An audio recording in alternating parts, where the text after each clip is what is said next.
दिल्ली में आज से 9वीं से 12वीं तक के छात्रों के लिए स्कूल फिर खुलेंगे। डीडीएमए ने जारी की एसओपी। 50% छात्र ही एक बार में क्लास अटेंड कर सकेंगे। स्कूल में बनेगा क्वारंटीन रूम। ऑनलाइन क्लास भी जारी रहेगी। सीएम केजरीवाल ने कहा, दिल्ली के जिन स्कूलों में वैक्सीनेशन और राशन बांटने का काम हो रहा है अभी वैसे ही जारी रहेगा, लेकिन अलग एंट्री एग्जिट पॉइंट बनाए जाएंगे। यूपी में आज से खुलेंगे 1ली से 5वीं क्लास तक के स्कूल। कोविड गाइडलाइंस के मुताबिक खोला जाएगा। बेसिक शिक्षा परिषद ने निगरानी टीमें बनाई। यूपी में 1ली से 12वीं तक के स्कूल खोलने के खिलाफ इलाहाबाद हाईकोर्ट में याचिका दायर। कोरोना की तीसरी लहर की आशंका को देखते हुए स्कूल बंद रखने की मांग। मध्य प्रदेश में आज से 6ठी से 12वीं तक के स्कूल फिर से खुल रहे हैं। सीएम शिवराज बोले, कोरोना और मौजूदा हालात की समीक्षा के बाद प्राइमरी स्कूलों को खोलने पर अगले हफ्ते फैसला लेंगे। राजस्थान में आज से 9वीं से 12वीं तक के स्कूल फिर खुलेंगे। शिक्षा विभाग ने एसओपी जारी कर सभी स्कूलों में पाठ्यक्रम में 30% तक कटौती का फैसला किया। तेलंगाना में आज से नहीं खुलेंगे शैक्षणिक संस्थान। राज्य सरकार के 23 अगस्त को जारी हुए आदेश पर हाईकोर्ट ने रोक लगाई। देश में फिर हुआ रिकॉर्ड वैक्सीनेशन। कल 1 करोड़ 22 लाख वैक्सीन डोज लगाई गई। वैक्सीनेशन का आंकड़ा 65 करोड़ के पार पहुंचा। हिमाचल प्रदेश ने हासिल की कोरोना वैक्सीनेशन में उपलब्धि। राज्य की 100% व्यस्क आबादी को लग गई है वैक्सीन की पहली डोज। देश में कोरोना के लगातार 5 दिनों तक 40,000 से ज्यादा केस मिलने के बाद कल मिली राहत। 24 घंटे में 30,941 नए केस मिले। एक्टिव केस भी घटे। हालांकि 350 मरीजों की मौत भी हुई। एक हफ्ते बाद केरल में आए 20,000 से कम केस, लेकिन खतरा बरकरार। 24 घंटे में 19,622 नए मामलों की पुष्टि और 132 मरीजों की मौत, तो 22,563 लोग रिकवर भी हुए। कोरोना पर कानपुर आईआईटी की नई स्टडी में दावा, अगर डेल्टा वेरिएंट से मजबूत नया म्यूटेंट आया तो अक्टूबर में तीसरी लहर आ जाएगी। राजस्थान के बांसवाड़ा में दही हांडी मटकी फोड़ कार्यक्रम में टूटे कोरोना के नियम। भारी भीड़ जुटी, कोई भी सोशल डिस्टेंसिंग का पालन करता हुआ नहीं दिखा। आइए कुछ और खबरों का रुख करते हैं फटाफट अंदाज में।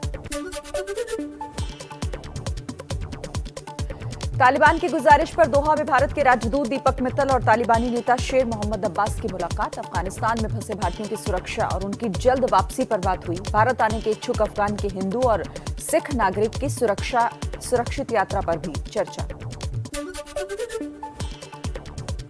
आतंकवाद के मुद्दे पर तालिबान को भारत की दो टूक। भारतीय राजदूत दीपक मित्तल ने कहा, अफगानिस्तान की धरती का इस्तेमाल आतंकवाद और भारत के लिए नहीं होना चाहिए। भारतीय राजदूत दीपक मित्तल के साथ बैठक में तालिबानी नेता शेर मोहम्मद अब्बास ने सकारात्मक तरीके से भारत की मांगों पर विचार करने का भरोसा दिया। तालिबान के साथ भारतीय राजदूत की बैठक पर असदुद्दीन ओवैसी ने उठाए सवाल। पूछा, क्या भारत तालिबान को मान्यता देगा? अगर नहीं तो क्या सरकार तालिबान को यूएपीए कानून के दायरे में लाएगी? अफगानिस्तान में फंसे 15 से 20 भारतीयों के रेस्क्यू में हो सकती है देरी। सूत्रों के मुताबिक अब कॉमर्शियल फ्लाइट शुरू होने पर भी उन्हें वापस लाया जाएगा। पीएम मोदी और यूरोपीय संघ के अध्यक्ष चार्ल्स मिशेल की फोन पर हुई बातचीत। अफगानिस्तान के मौजूदा हालात पर चर्चा हुई। भारत और यूरोपीय यूनियन के संबंधों को और मजबूत करने पर भी चर्चा। अफगानिस्तान में सरकार के गठन को लेकर तालिबानी नेताओं की 3 दिन की मीटिंग खत्म। एबीपी न्यूज सूत्रों के मुताबिक ईरान की तर्ज पर बन सकती है नई सरकार। मुल्ला अखुंदजादा हो सकता है सुप्रीम लीडर। सूत्रों के मुताबिक अखुंदजादा कंधार में ही रहेगा। प्रधानमंत्री और बाकी मंत्री काबुल से सरकार का संचालन करेंगे। मुल्ला बरादर या याकूब में से कोई बन सकता है अफगानिस्तान का प्रधानमंत्री।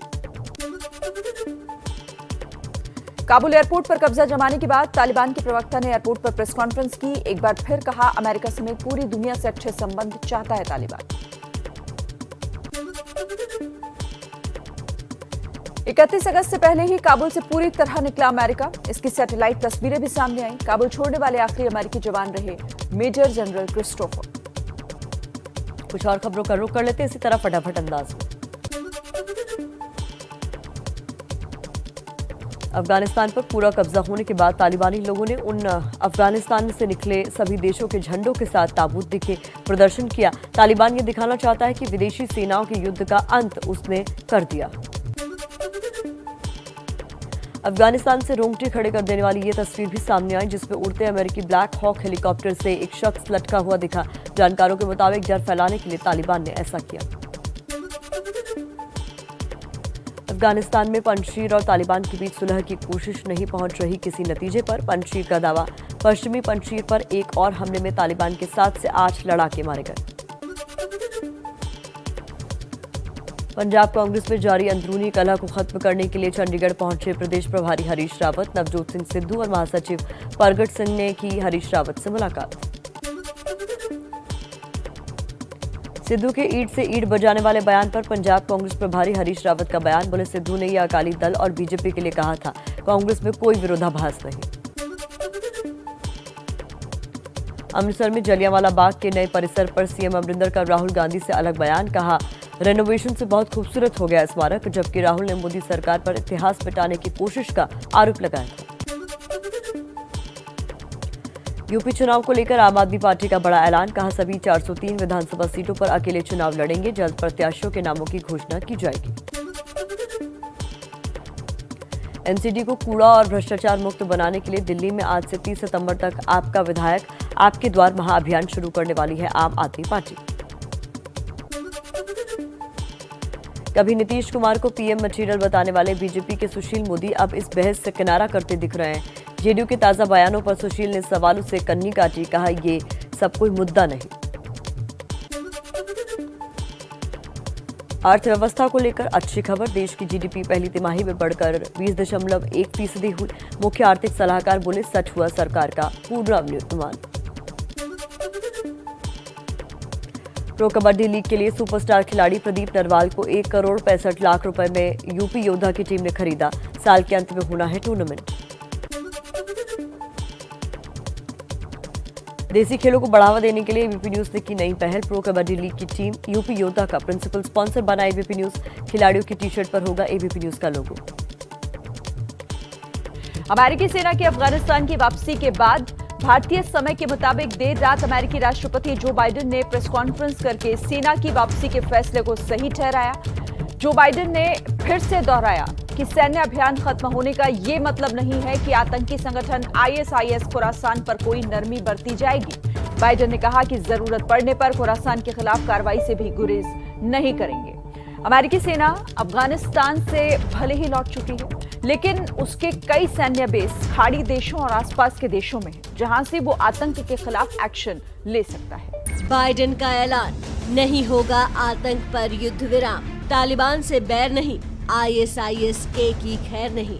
अफगानिस्तान से अमेरिकी सेना के लौटने के बाद राष्ट्रपति जो बाइडेन ने राष्ट्र संबोधन में राजनीति के सारे रंग दिखाए। तालिबान को धमकाया, सेना वापसी के अपने फैसले को सही ठहराया, सैनिकों की भावनाओं को दोहराया और इन सब के बीच पुरानी सरकारों पर निशाना भी लगाया। उन्होंने ये भी कहा कि अफगानिस्तान में अब भी 200 के करीब अमेरिकी बचे हैं और उन्हें सुरक्षित निकाला जाएगा। अमेरिकी सैनिकों को अफगानिस्तान से वापस बुलाने का फैसला ट्रंप सरकार का था, लेकिन पूरा किया बाइडेन प्रशासन ने। अपने संबोधन में बाइडेन ने ट्रंप के फैसले को गलत और खुद को सही साबित करने में कोई कसर नहीं छोड़ी। अमेरिका में सैनिकों की वापसी की मांग वर्षों से चल रही थी। अमेरिका में अधिकतर लोग अफगान युद्ध के खिलाफ थे। बाइडेन ने संबोधन में उन्हीं आवाजों को पुरानी सरकारों पर निशाने के लिए इस्तेमाल किया। पिछले 10 साल में अमेरिका में अफगान युद्ध पर हो रहा खर्चा राजनीति का बड़ा आधार बना। खुद जो बाइडेन की चुनावी रणनीति का बड़ा हिस्सा इसके इर्द गिर्द बुना गया था। अफगानिस्तान युद्ध पर 20 साल में अमेरिका ने 2.2 ट्रिलियन यानी करीब 167 लाख करोड़ रुपए खर्च किए। 2001 के बाद अमेरिका ने विदेशों में सैन्य कार्रवाई के लिए 4.4 लाख रुपए करोड़ का बजट रखा था। युद्ध के खर्च के लिए अमेरिका को कर्ज लेना पड़ा। 20 साल में अमेरिका ने 40 लाख करोड़ रुपए सिर्फ कर्ज के ब्याज में दिया। अमेरिका ने 22 लाख करोड़ रुपए अफगान युद्ध के पूर्व सैनिकों, मेडिकल और दिव्यांग सैनिकों पर खर्च किया। अफगान युद्ध पर इस खर्चे का असर अमेरिकी इकोनॉमी और आम जनता पर टैक्स के तौर पर बढ़ा और पड़ा। नतीजा अमेरिका में आम जनता इस युद्ध के खिलाफ हो गई। बाइडेन ने संबोधन में जनता की इसी नब्ज को पकड़ा और विरोधियों के साथ पूर्व सरकारों पर भी निशाना साधा। बाइडेन ने साफ साफ शब्दों में कह दिया कि अफगान युद्ध अब अमेरिका के लिए खत्म हो गया है, लेकिन इसका श्रेय लेने का राजनीतिक युद्ध अभी अमेरिका में लंबा चलेगा। तो देखिए, अमेरिकी सेना अफगानिस्तान छोड़कर जा चुकी है और सब कुछ अब तालिबान के हाथों में आ चुका है। एयरपोर्ट से लेकर विमानों तक पर तालिबान का कब्जा है, लेकिन अमेरिकी सेना ने वापसी से पहले एयरपोर्ट पर क्या कुछ किया, ये रिपोर्ट बताएगी। फौजियों वाली वर्दी, शरीर पर बुलेट प्रूफ जैकेट, हाथों में आधुनिक हथियार, आंखों पर night vision glasses. Kabul airport पर तैनात ये हथियारबंद लड़ाके तालिबान की बद्री 313 ब्रिगेड है। अमेरिकी सेना के निकलते ही अब अफगानिस्तान पूरी तरह तालिबान के कब्जे में है। तालिबान की सत्ता आते ही अफगानिस्तान की सबसे अहम जगह यानी काबुल एयरपोर्ट की जिम्मेदारी तालिबान के बद्री 313 ब्रिगेड को दी गई है। अमेरिकी सेना के निकलने के बाद तालिबानियों ने एयरपोर्ट के बाहर जोरदार जश्न मनाया, लेकिन अंदर पहुंचते ही तालिबानियों के जज्बात बदल गए, हालात बदल गए। टूटे हेलीकॉप्टर, टूटा फूटा और बिखरा पड़ा सामान, खराब बुलेट प्रूफ जैकेट। जिधर आप नजर दौड़ाएंगे आपको बिगड़ा हुआ नक्शा नजर आएगा। दरअसल अमेरिकी सेना ने काबुल एयरपोर्ट छोड़ने से पहले हेलीकॉप्टर समेत उन सारी चीजों को तबाह कर दिया जो तालिबानी हाथ में जाने पर बर्बादी का सबब बन सकते थे। इतना ही नहीं, ऐसा दावा है कि काबुल में जिस जगह पर अमेरिकी सैनिक मौजूद थे वहां से खास तरह के गैस की गंध भी आ रही थी। तालिबान की हरकतों को देखते हुए ये बेहद जरूरी था कि वैसी हर चीज को तबाह कर दिया जाए जिसके गलत इस्तेमाल होने का अंदेशा हो। जानकारी के मुताबिक तालिबान के पास अभी 2000 से ज्यादा बख्तरबंद गाड़ियां हैं, जिनमें से अमेरिकी सैनिकों के 40 से ज्यादा aircraft, Black Hawk helicopter, scout attack helicopter और स्कैन ईगल आई ड्रोन शामिल हैं। अमेरिका के ये आधुनिक हथियार अगर तालिबानियों के हाथ लग जाते तो हालात बंदर के हाथ में उस तरह जैसी हो जाती। अब जिन्हें काबुल एयरपोर्ट का रक्षक बनाया गया है, उस बद्री 313 ब्रिगेड के बारे में भी जान लीजिए। आमतौर पर तालिबानी पारंपरिक कपड़ों में होते हैं, लेकिन बद्री ब्रिगेड उनसे अलग है। विशेष ट्रेनिंग वाली ब्रिगेड है बद्री 313। M16 असॉल्ट राइफल रखते हैं, बुलेट प्रूफ के साथ साथ नाइट विजन ग्लासेस लगाते हैं। तालिबान की बद्री ब्रिगेड को हक्कानी नेटवर्क का करीबी माना जाता है। पैगंबर मोहम्मद की अगुवाई में सन 624 ईस्वी में इस्लाम को बड़ी जीतों में से एक हासिल हुई थी। इस जंग में पैगंबर मोहम्मद के साथ 313 सहाबा शामिल हुए थे।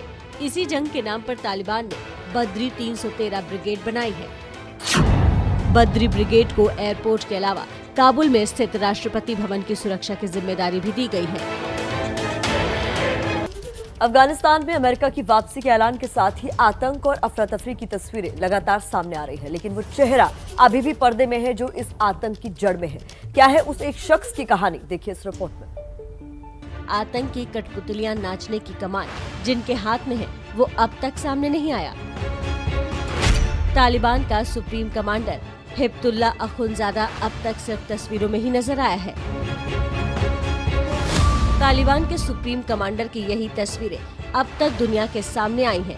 पहली तस्वीर 2015 की है और दूसरी 2021 की। इसके अलावा ना तो अखुंजादा की किसी ने आवाज तक सुनी है, न ही उसका वीडियो देखा है। सवाल इसलिए भी उठ रहे हैं क्योंकि दुनिया भर में अपने बदलने का ढिंढोरा पीट रहा तालिबान अखुंजादा के सवाल पर टालमटोल ही कर रहा है। हिब्तुल्ला अखुंजादा कंधार में और वो शुरू से कंधार में ही रह रहे हैं। बहुत जल्द वो आप सबके सामने भी आएंगे। तालिबान में वैसे भी सुप्रीम लीडरों को गुप्त रखने की परंपरा है, लेकिन अखुंजादा न तो दोहा में अमेरिका तालिबान की बातचीत में नजर आया, न ही कब्जे के बाद राजधानी काबुल में। ऐसे में चर्चा गर्म है कि अखुंजादा पाकिस्तानी सुरक्षा एजेंसी ISI के कब्जे में हो सकता है। अखुंजादा को आखिरी बार पेशावर में देखा गया था, इसलिए ये आशंका जताई जा रही है कि अखुंजादा ISI के सेफ हाउस में रह रहा है। उसके पाकिस्तान सेना के अस्पताल में भर्ती होने की भी चर्चा है, क्योंकि उसके कोविड से बीमार होने की खबरें भी सामने आई थी। हालांकि तालिबान दावा कर रहा है कि अखुंजादा कांधार में ही मौजूद है। उसने आखिरी बार मई 2021 में ईद के मौके पर अपना लिखित संदेश जारी किया था। मेरे को ये लग रहा है कि जो इनके सुप्रीम लीडर हैं ये आईएसआई के कंट्रोल के अंदर हैं, किसी सेफ हाउस में है या फिर किसी प्रिजन के अंदर इनको बंदी बना के रखा गया है ताकि आईएसआई तालिबान के ऊपर कंट्रोल रख सके। अखुंदजादा भले ही अब तक दुनिया की नजरों से छिप रहा है, लेकिन इंसानियत के खिलाफ उसके गुनाह की कुंडली पूरी दुनिया के सामने खुली है। तालिबान के शासन में अखुंदजादा ही हाथ या गर्दन काटने की सजा देता था। अखुंदजादा के दस्तक से ही गला काटा जाता था। लड़कियों पर पाबंदी अखुंदजादा के कहने पर ही लगी थी। फिल्म, म्यूजिक और फोटो पर बैन अखुंदजादा ने ही लगाए थे। सख्त बुर्का कानून भी अखुंदजादा ने ही लागू किया था। अखुंदजादा तालिबान के कट्टरवाद का सबसे बड़ा चेहरा रहा है। विश्व की मान्यता के लिए अखुंदजादा का सामने आना तालिबान के लिए घातक साबित हो सकता है। इसलिए माना जा रहा है कि पूरी तरह कमान संभालने के बाद अखुंदजादा फिर से अपने कानून लागू करेगा। तालिबान की सरकार होगी, वो शरिया लॉ फॉलो करेगी और शरिया लॉ के अंदर जो बताया गया है कि चोरी के अंदर हाथ काट दिए जाते हैं।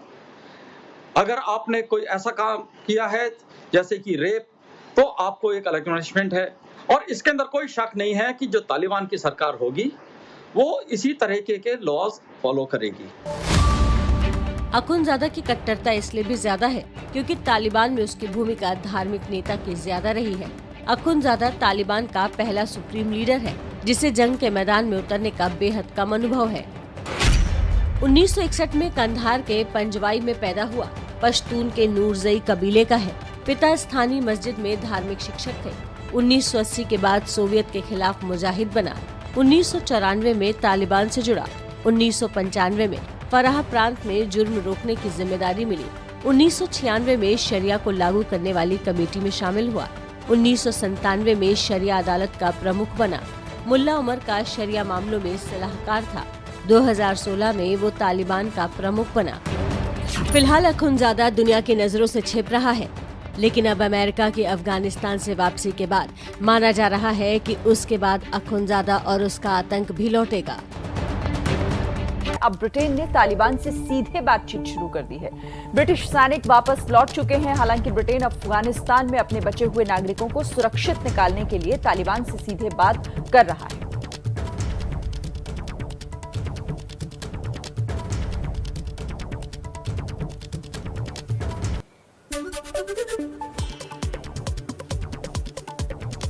दिल्ली में आज से 9वीं से 12वीं तक के छात्रों के लिए स्कूल फिर खुलेंगे। डीडीएमए ने जारी की एसओपी। 50% छात्र ही एक बार में क्लास कर सकेंगे। स्कूल में बनेगा क्वारंटीन रूम। ऑनलाइन क्लास भी जारी रहेगी। सीएम केजरीवाल ने कहा, दिल्ली के जिन स्कूलों में वैक्सीनेशन और राशन बांटने का काम हो रहा है अभी वैसे ही जारी रहेगा, लेकिन अलग एंट्री एग्जिट पॉइंट्स बनाए जाएंगे। सुप्रीम कोर्ट में 1.5 साल बाद आज से सामान्य सुनवाई शुरू होगी। पिछले साल मार्च से कोरोना महामारी की वजह से वीडियो कॉन्फ्रेंसिंग के जरिए हो रही थी सुनवाई। यूपी में आज से खुलेंगे 1ली से 5वीं क्लास तक के स्कूल। कोविड गाइडलाइंस के मुताबिक खोला जाएगा। बेसिक शिक्षा परिषद ने निगरानी टीमें बनाई हैं। यूपी में 1ली से 12वीं तक के स्कूल खोलने के खिलाफ इलाहाबाद हाईकोर्ट में याचिका दाखिल की गई है। कोरोना की तीसरी लहर की आशंका को देखते हुए स्कूल बंद रखने की मांग। मध्य प्रदेश में आज से 6ठी से 12वीं तक के स्कूल फिर से खुल रहे हैं। सीएम शिवराज बोले, कोरोना और मौजूदा हालात की समीक्षा के बाद प्राइमरी स्कूलों को खोलने पर अगले हफ्ते फैसला लेंगे।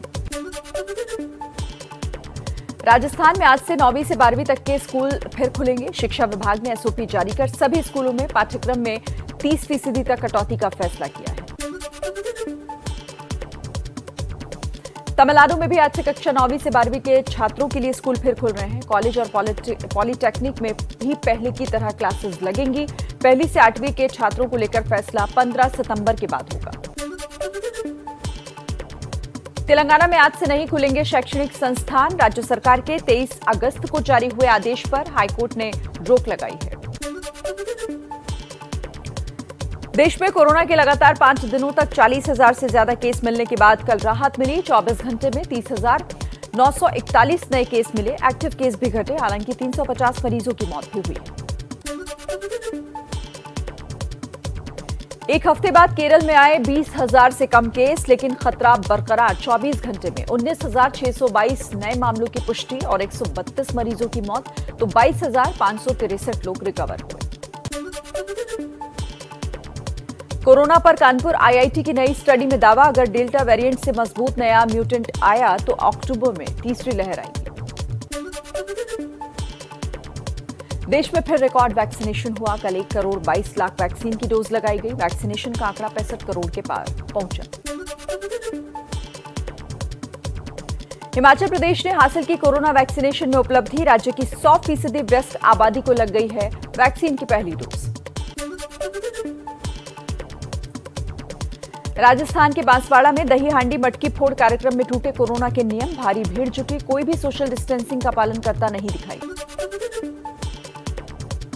तालिबान के साथ भारतीय राजदूत की बैठक पर असदुद्दीन ओवैसी ने उठाए सवाल। पूछा, क्या भारत तालिबान को मान्यता देगा? अगर नहीं तो क्या सरकार तालिबान को यूएपीए कानून के दायरे में लाएगी? अफगानिस्तान में आतंकी राज कायम होने के बाद बना एक और नया आतंकी संगठन, तहरीक-ए-तालिबान अमारात। इसमें लश्कर, जैश और हक्कानी नेटवर्क का गठजोड़ भारत के लिए चिंता बढ़ाने वाली बात, क्योंकि इस संगठन के साथ आईएसआई है। अफगानिस्तान में फंसे 15 से 20 भारतीयों की रेस्क्यू में हो सकती है देरी। सूत्रों के मुताबिक अब कमर्शियल फ्लाइट शुरू होने पर ही उन्हें वापस लाया जाएगा। कुछ और खबरों का रुख कर लेते हैं इसी तरह फटाफट अंदाज में।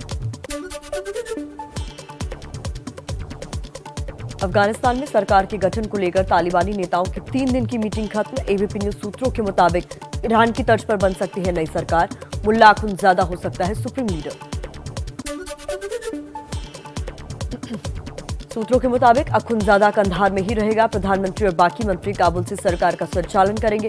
मुल्ला बरादर या याकूब में से कोई बन सकता है अफगानिस्तान का प्रधानमंत्री। काबुल एयरपोर्ट पर कब्जा जमाने के बाद तालिबान के प्रवक्ता ने एयरपोर्ट पर प्रेस कॉन्फ्रेंस की। एक बार फिर कहा, अमेरिका समेत पूरी दुनिया से अच्छे संबंध चाहता है तालिबान। 31 अगस्त से पहले ही काबुल से पूरी तरह निकला अमेरिका। इसकी सैटेलाइट तस्वीरें भी सामने आई। काबुल छोड़ने वाले आखिरी अमेरिकी जवान रहे major general Chris Donahue. America की विदाई के बाद काबुल एयरपोर्ट पर पूरी तरह से तालिबान का कब्जा। अपनी बद्री यूनिट के लड़ाके तालिबान ने एयरपोर्ट पर तैनात किए, जो किसी प्रोफेशनल आर्मी की तरह साजो सामान से लैस दिखे।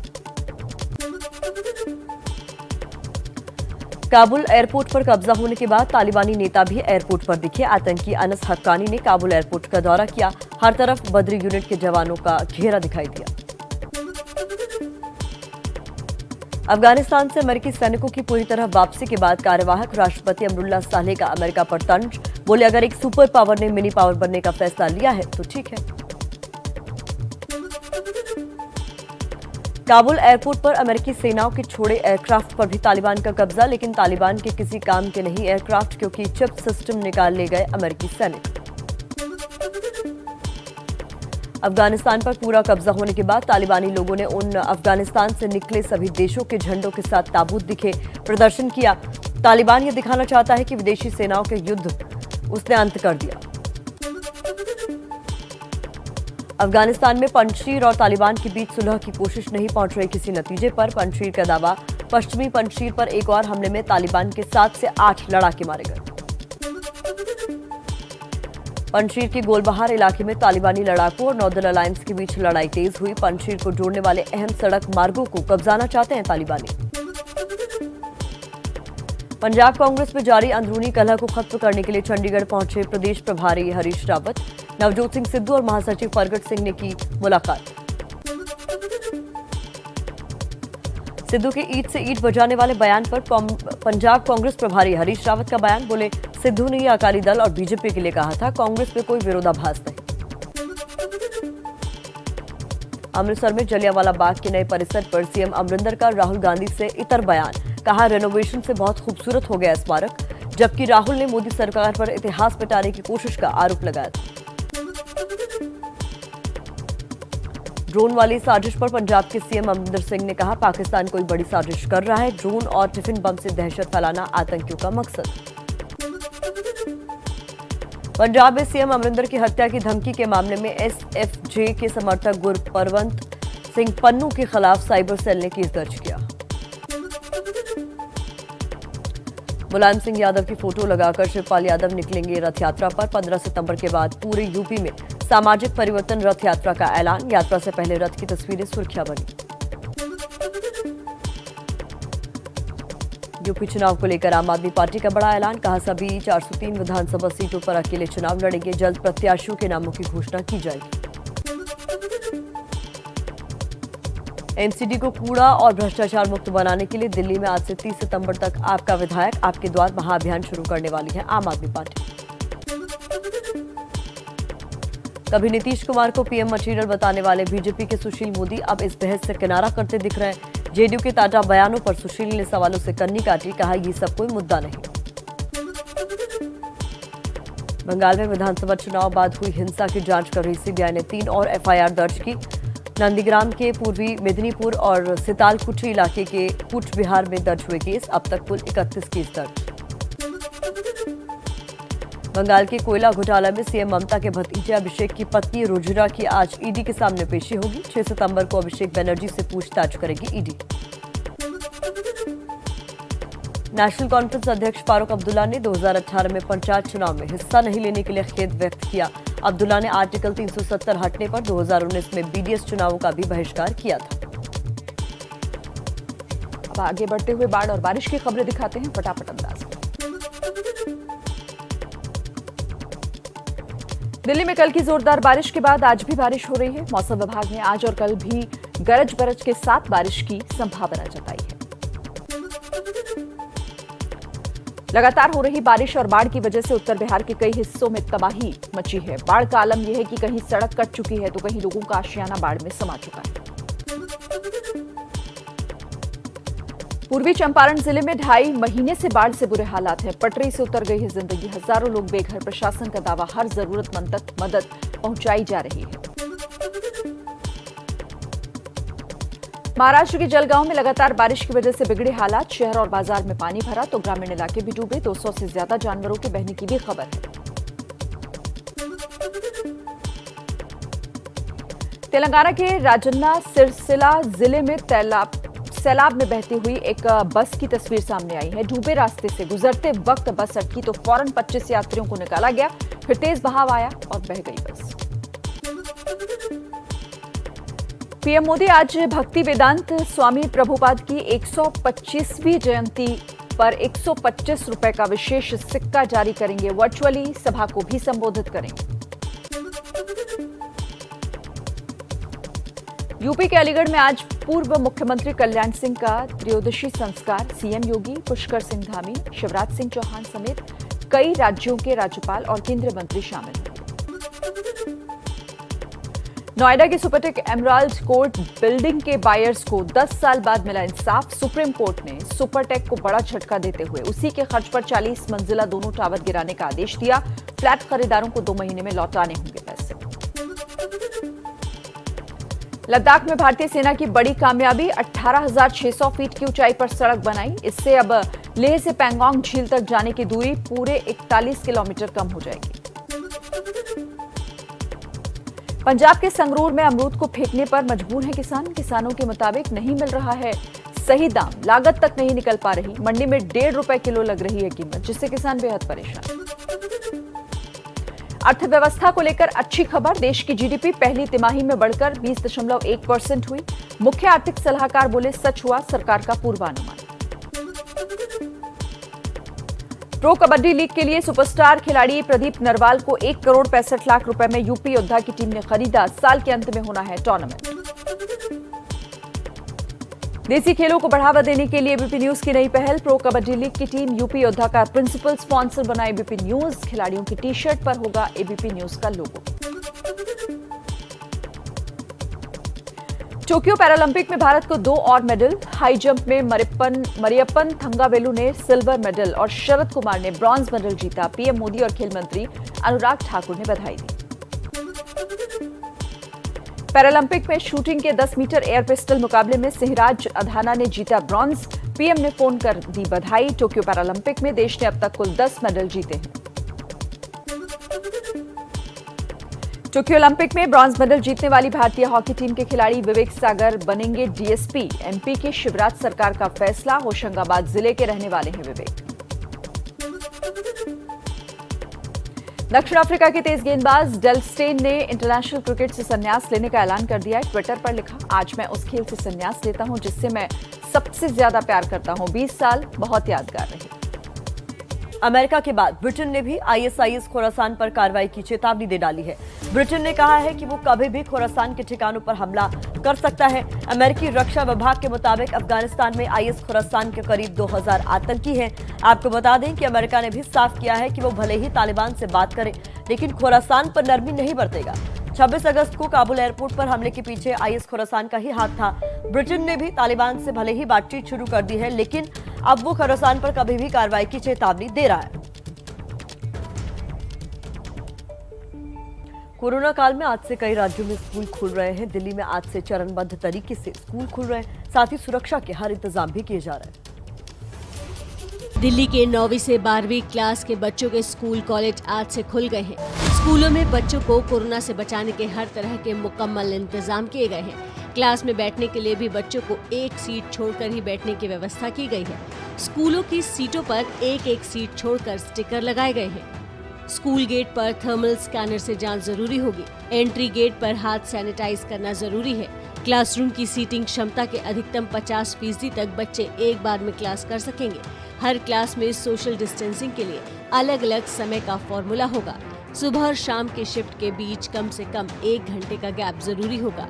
बच्चों को अपना खाना, किताबें और अन्य स्टेशनरी साथ लाना होगा। एक दूसरे से साझा नहीं करेंगे।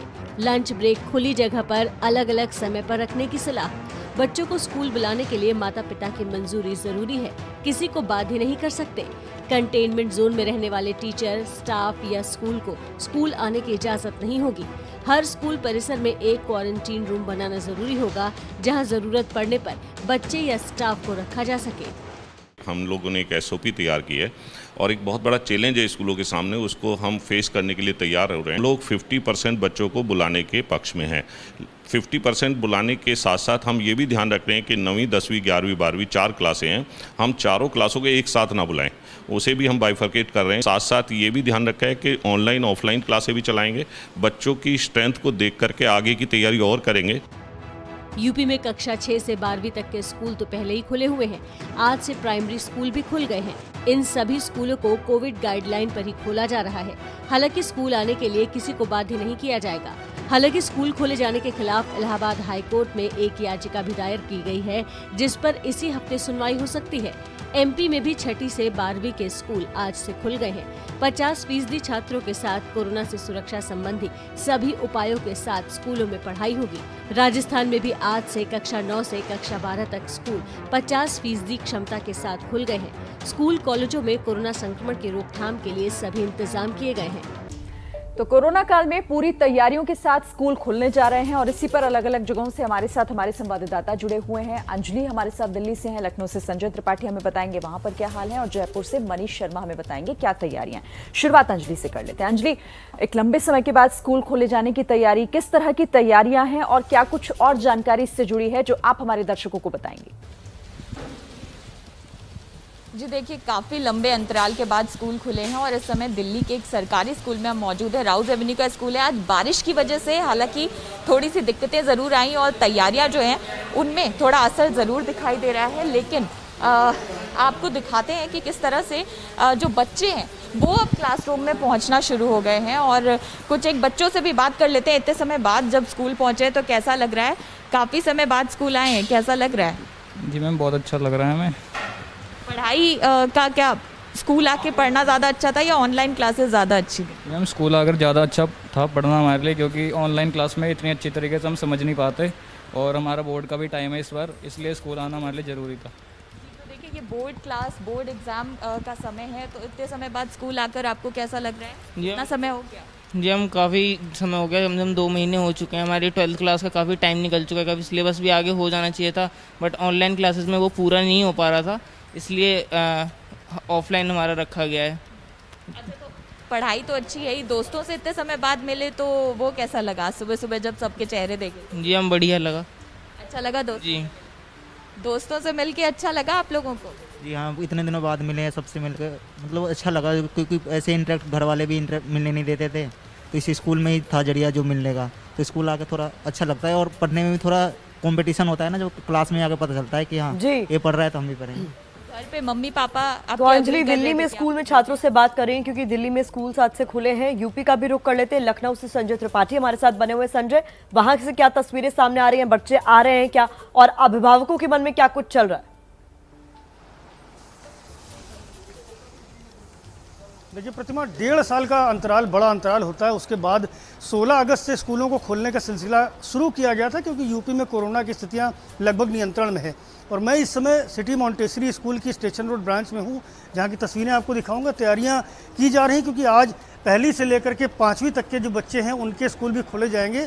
और देख सकती हैं आप, सोशल डिस्टेंसिंग के जो गोले हैं वो बनाए जा रहे हैं, क्योंकि सबको हिदायत दी गई है कि जो बच्चे होंगे उनको गैप में खड़ा कर करके तब प्रवेश दिया जाएगा क्लासरूम में। और क्लासरूम में भी व्यवस्था जो की गई है वो कोशिश की गई है कि दूर दूर बच्चों को बैठाया जाए। मास्क अनिवार्य किया गया है सभी के लिए। तैयारियां किस तरह की, स्कूल की प्रिंसिपल से जानेंगे। मैम, किस तरह के इंतजाम किए? छोटे बच्चे हैं बहुत। छोटे बच्चे अभी हमने क्लास 1 से लेके क्लास 5 तक आज बच्चे आएंगे। जो छोटे बच्चे प्री प्राइमरी हैं 3 से 5 तक, वो हमने 1 हफ्ते के बाद बुलाया है, इसीलिए कि क्लास 1 to 5 तक बच्चे आज सेटल होंगे। और तैयारी के लिए 6 फीट की दूरी हमने की है, फ्लोर पे गोले बनाए हैं और 2 बच्चों को 2 पालियों में ही बुलाया है। 50% बच्चे मॉर्निंग में, 50% बच्चे आफ्टरनून में आएंगे। और हमने कम ड्यूरेशन के लिए इसलिए बुलाया है कि 2 घंटे के लिए सिर्फ बच्चे आ रहे हैं। और बच्चे 50% ग्रुप में बांटे गए हैं कि टीचर्स उनके ऊपर ज्यादा ध्यान दे सकें। आ रहे हैं तो जाहिर तौर पर ख्याल ज्यादा रखना होगा, कोरोना प्रोटोकॉल को पूरी तरीके से फॉलो करना होगा। ठीक है संजय, मैं आपके पास फिर से आऊंगी। और अब हम, क्योंकि राजस्थान में भी स्कूल आज से खुल रहे हैं, मनीष शर्मा जयपुर से हमारे साथ जुड़े हुए हैं। मनीष, वहां पर बताइए कैसी तैयारियां, और बच्चों में उत्साह ज्यादा है या कोरोना का खौफ भी उनके बीच नजर आ रहा है?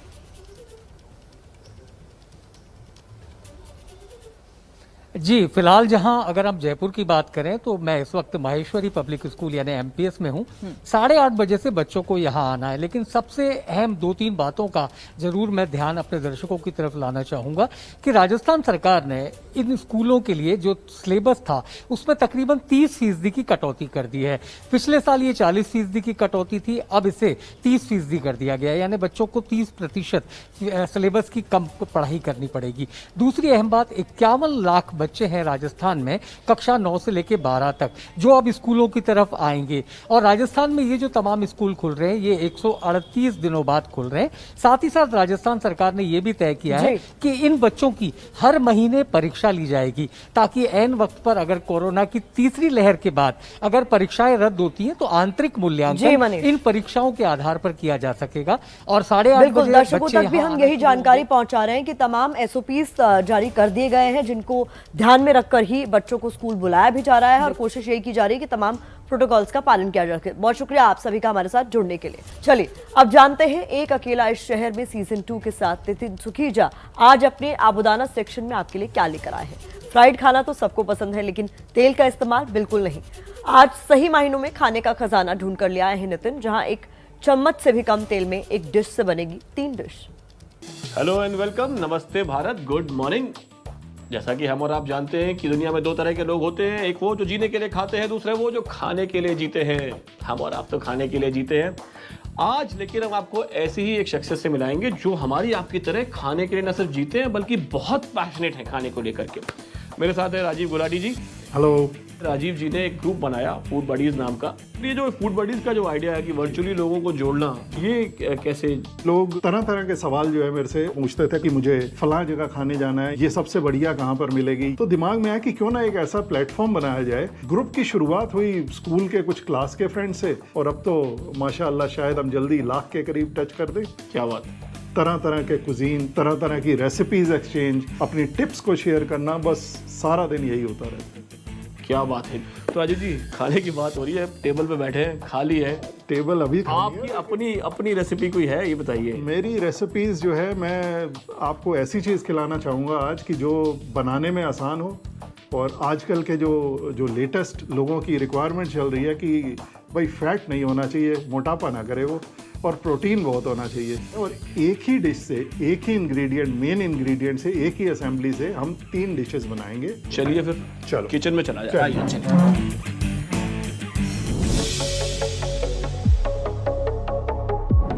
तो राजीव जी हम आ गए हैं आपकी किचन में। जी, एक इस रेसिपी का सबसे बड़ा जो है वो कि इस पूरी की पूरी रेसिपी में कहीं भी टोटल मिलाकर आधा किलो या 600 ग्राम चिकन के अंदर 1 चम्मच तेल से ज्यादा नहीं डलेगा। वाह, अब शुरू करते हैं इसको। जी बिस्मिल्लाह किया जाए। अब हमने इसको गैस जला के, कोई भी आप बर्तन ले लीजिए, नॉन स्टिक लेंगे तो बेहतर रहेगा, तेल कम लगेगा। मैं तो स्प्रे कर रहा हूँ कि जिसके अंदर देखिए ये सुन के बड़ी ओह, ये बड़ा मतलब मैंने पहली बार देखा कि आप देखिए पिचकारी की तरह इसमें, मतलब ये आप मशीन बताइएगा कहाँ मिलती है, मैं भी लेके जाऊँगा। ये किसी भी आपको क्रॉकरी शॉप पे मिल जाएगी। आप उनको कहें कि ऑयल स्प्रेयर चाहिए। फैंटास्टिक। और इसके अंदर क्या होता है कि I mean naturally gulab jamun तो खाना है लेकिन चाशनी नहीं खानी है। चाशनी नहीं खानी है। सबसे पहले इस प्याज को पकाना है। इस प्याज को, ये 2 प्याज हैं, 2 में से हमें 1 या 1.5 प्याज यूज करना है।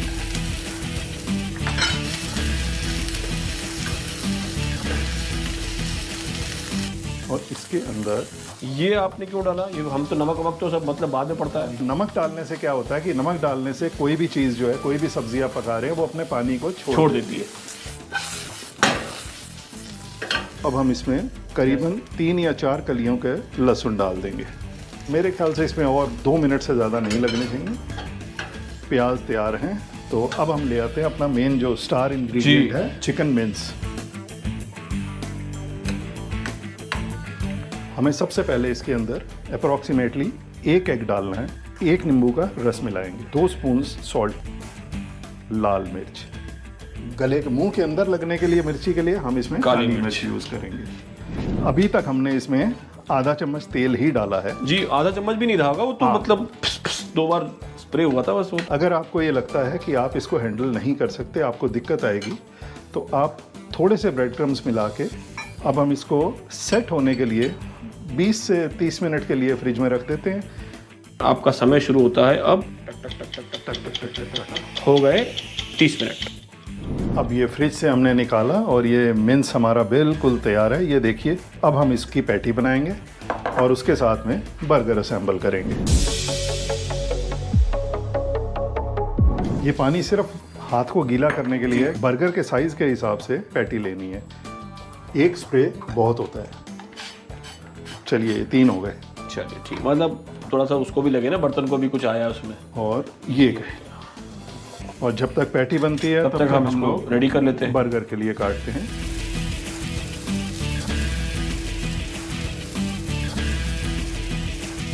अब जब तक ये हमारी पैटी बन रही है, तब तक हम बर्गर की असेंबली के लिए बाकी वेजीज तैयार कर लेते हैं। अभी 1-1.5 मिनट के बाद ये वाइट होगा। जब इसके वाइट एजेस सब तरफ से फ्लो होके ऊपर आ जाएं, टिक्की को तभी पलटना है। वाह, बंस हमारे रेडी।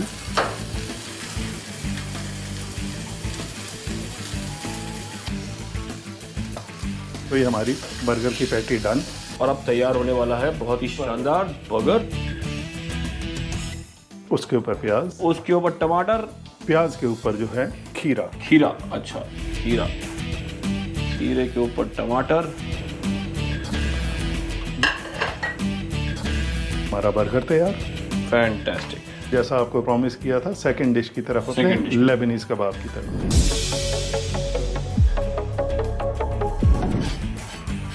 और इस बार मुझे इसमें सिर्फ थोड़ी सी जो है रेड बेल पेपर और ग्रीन बेल पेपर को हल्का सा सॉर्ट करना है।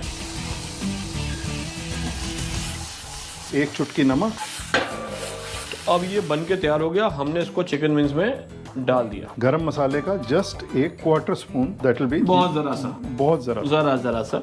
इसके बाद हमें लेना है भुना हुआ जीरा, अदरक 1 से 1.5 चम्मच, हरी मिर्ची और धनिया। अब ये बर्गर की पैटी से हो जाएगा अलग और बन जाएगा लेबनीज कबाब का माल, बिल्कुल, है ना। अब हम इसके कबाब रोल करेंगे।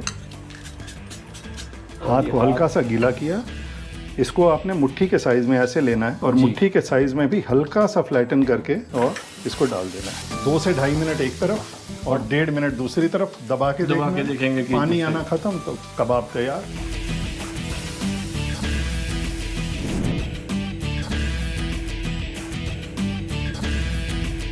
वाह राजीव जी वाह, ये सब तो ठीक है। वो जो तीसरी चीज की बात की हमारी सीक्रेट, वो आप बोला कर गए हैं। वो सीक्रेट ही रह गई। उसके लिए क्या है कि अभी आपने देखा होगा हमारे जो माल बचा था हमारा, लेबनीज कबाब बनाने के बाद भी जो है हमारे पास मिंस बच गया था। भगोने में या पतीले में पानी लीजिए और पानी को जो है तेज पे बॉईल कर दीजिए। इसी मिंस के बचे हुए के छोटी छोटी गोलियां बना के उसके अंदर डाल दीजिए। तो कोफ्ते बन गए। उन कोफ्तों को आप निकाल कर और डीप फ्रीजर के अंदर जो है 1 से 2 महीने तक रख सकते हैं और उसको आप मैगी, पास्ता, बिरयानी, सब्जी, चाइनीज फूड, किसी भी चीज के अंदर कोफ्ते निकालिए, गरम कीजिए माइक्रोवेव और बहुत ही शानदार मतलब काम आ जाएगा इसका। तो जैसा कि आपने देखा भाई 1 2 का 3 हो गया यहाँ पे। एक ही मिन्स से 3 चीजें बनी और तीसरी चीज से 5 चीजें और निकल सकती हैं। तो ऐसी शानदार रेसिपीज के लिए और खाने के प्रति प्यार के लिए आप हमसे जुड़े रहिए। हम और आप मिलते रहेंगे हर हफ्ते। या तो हमारा चैनल देखते रहिए, साथ में फूड बडीज भी ज्वाइन कर लीजिए, लेकिन वहाँ का एडमिन बहुत स्ट्रिक्ट है। खैर, हम जा रहे हैं खाने। आपसे मुलाकात होगी अगले हफ्ते, एक अकेला इस शहर में।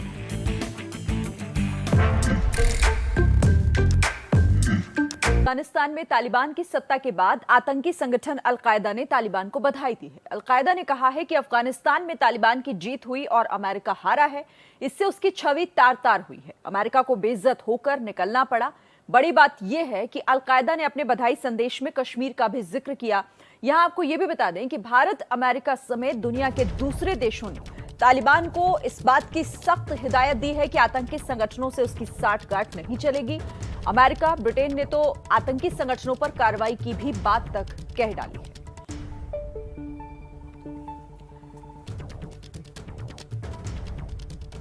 तो देखिए, बड़ी बात आपको इसमें यह बता दें, अल-कायदा ने अपने बधाई संदेश में कश्मीर का भी जिक्र किया है। भारत, अमेरिका समेत दुनिया के दूसरे देशों ने तालिबान को इसे लेकर पहले ही सख्त हिदायत दी है कि आतंकी संगठनों से उसकी साठगांठ नहीं चलेगी। अमेरिका, ब्रिटेन ने तो यह भी कह दिया है कि ऐसा होता है तो उन संगठनों पर भी कार्रवाई जरूर होगी। सुबह से हो रही बारिश के बावजूद दिल्ली के स्कूलों में बच्चों की अच्छी खासी हाजिरी देखी जा रही है। आपको हम तस्वीरें भी दिखाएंगे कि कैसे दिल्ली के वेस्ट विनोद नगर के एक स्कूल की तस्वीरें आप देखिए। बच्चों में उत्साह आपको नजर आएगा क्योंकि कोरोना की वजह से एक लंबे समय से स्कूल बंद थे, ऑनलाइन क्लासेस हो रही थी, बच्चे भी उससे ऊब गए थे और अब जब स्कूल खुले हैं तो यहाँ पर तमाम उस प्रोटोकॉल का ख्याल रखते हुए जो कोरोना काल में जरूरी है, स्कूल पहुंच रहे हैं बच्चे। बारिश आज हो रही है, कल से दिल्ली में बारिश जारी है, लेकिन बारिश के बावजूद बच्चे स्कूल पहुंच रहे हैं। तस्वीरें वेस्ट विनोद नगर के एक स्कूल की हैं। अच्छी खासी तादाद में आपको बच्चों की ये तस्वीर इस वक्त दिखाई दे रही होगी। एक स्कूल है वेस्ट विनोद नगर का, जहां की ये तस्वीरें आप देख रहे हैं।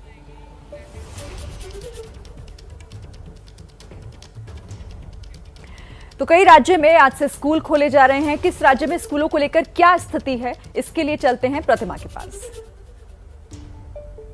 आइए अब टच स्क्रीन के माध्यम से समझते हैं कि किन किन राज्यों में आज किस क्लास के लिए स्कूल खुल रहे हैं और इसके लिए क्या कुछ इंतजाम किए जा रहे हैं। तो अलग अलग राज्यों में जहां जहां आज से स्कूल खोले जा रहे हैं वहां के आंकड़े हम आपके लिए लेकर आए हैं, वहां की डिटेल्स। तो दिल्ली, उत्तर प्रदेश, तमिलनाडु, मध्य प्रदेश, राजस्थान, ये वो राज्य हैं जहां पर आज से स्कूल्स खुल रहे हैं। तो दिल्ली की सबसे पहले बात कर लेते हैं। देश की राजधानी है, जो कि यहाँ आज से 9वीं से 12वीं तक की क्लासेस शुरू कर दी जाएंगी। इसके लिए एक बार में 50% बच्चे ही स्कूल आ सकेंगे। एक एक सीट छोड़कर ये तमाम बच्चे जो है वो अपनी क्लासरूम्स में बैठेंगे। आज से कोचिंग इंस्टीट्यूट भी राजधानी दिल्ली में खुल जाएंगे। बात कर लेते हैं सबसे बड़े प्रदेश की, यानी उत्तर प्रदेश की। तो यहाँ पर क्या स्थिति है? प्राइमरी स्कूल आज से यहाँ पर शुरू हो जाएंगे। 1 से 8वीं तक की कक्षाएं शुरू हो जाएंगी, क्लासेस शुरू हो जाएंगी। कोविड गाइडलाइंस का पालन बेहद जरूरी होगा, जिसके लिए तमाम SOPs जारी किए गए हैं और आज से मदरसे भी यहाँ पर शुरू हो जाएंगे। बात कर लेते हैं तमिलनाडु की। तो यहाँ पर क्या स्थिति है? 9वीं से 12वीं कक्षा के लिए स्कूल यहाँ पर भी शुरू हो रहे हैं। 50% क्षमता के साथ ही स्कूल्स चलेंगे। एक क्लास में 20 से ज्यादा बच्चे नहीं बिठाए जा सकते और कोविड नियमों का पालन यहाँ पर भी अनिवार्य है। अब बात कर लेते हैं मध्य प्रदेश की। तो यहाँ पर क्या स्थिति है? यहाँ 6 से 12वीं तक के स्कूल जो है वो शुरू हो रहे हैं। 50% क्षमता के साथ स्कूल्स चलेंगे। कोविड नियमों का पालन यहाँ पर भी जरूरी है और स्कूल स्टाफ को टीके की 1 डोज यहाँ पर कंपलसरी की गई है, यानी जरूरी है। राजस्थान की बात कर लेते हैं अब आखिर में। तो राजस्थान में 9वीं से 12वीं तक के स्कूल्स आज से खुल रहे हैं। 50% क्षमता के साथ ही यहाँ पर भी पढ़ाई होगी और 1 से 8वीं तक की ऑनलाइन क्लासेस जारी रहेंगी।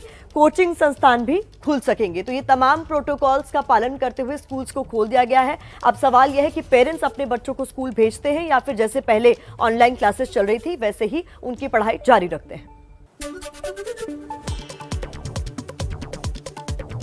तालिबान की गुजारिश पर दोहा में भारत के राजदूत दीपक मित्तल और तालिबानी नेता शेर मोहम्मद अब्बास की मुलाकात हुई। अफगानिस्तान में फंसे भारतीयों की सुरक्षा और उनकी जल्द वापसी पर बात। भारत आने के इच्छुक अफगान के हिंदू और सिख नागरिक की सुरक्षित यात्रा पर भी चर्चा। आतंकवाद के मुद्दे पर तालिबान को भारत की दो टूक। भारतीय राजदूत दीपक मित्तल ने कहा, अफगानिस्तान की धरती का इस्तेमाल आतंकवाद और भारत के लिए नहीं होना चाहिए। भारतीय राजदूत दीपक मित्तल के साथ बैठक में तालिबानी नेता शेर मोहम्मद अब्बास ने सकारात्मक तरीके से भारत की मांगों पर विचार करने का भरोसा दिया। अफगानिस्तान में आतंकी राज कायम होने के बाद बना एक और नया आतंकी संगठन तहरीक-ए-तालिबान अमीरात। इसमें लश्कर, जैश और हक्कानी नेटवर्क का गठजोड़। भारत के लिए चिंता बढ़ाने वाली बात, क्योंकि इस संगठन के साथ आईएसआई भी। अमेरिकी राष्ट्रपति जो बाइडेन ने कहा, आईएसआईएस खुरासान के खिलाफ जंग जारी है, छोड़ेंगे नहीं। पीएम मोदी और यूरोपीय संघ के अध्यक्ष चार्ल्स मिशेल की फोन पर हुई बातचीत। अफगानिस्तान के मौजूदा हालात पर चर्चा हुई। भारत और यूरोपीय यूनियन के संबंधों को और मजबूत करने पर चर्चा। तो बड़ी खबरों से हमने आपको रूबरू कराया। अब देखते हैं देश की बड़ी खबरें जो कोरोना संक्रमण और सियासत से जुड़ी हुई हैं।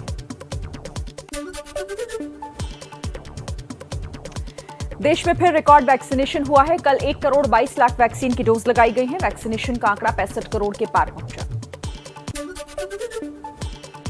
देश में कोरोना के लगातार 5 दिनों तक 40,000 से ज्यादा केस मिलने के बाद कल राहत मिली। 24 घंटे में 30,941 नए मामले सामने आए हैं। एक्टिव केस भी घटे।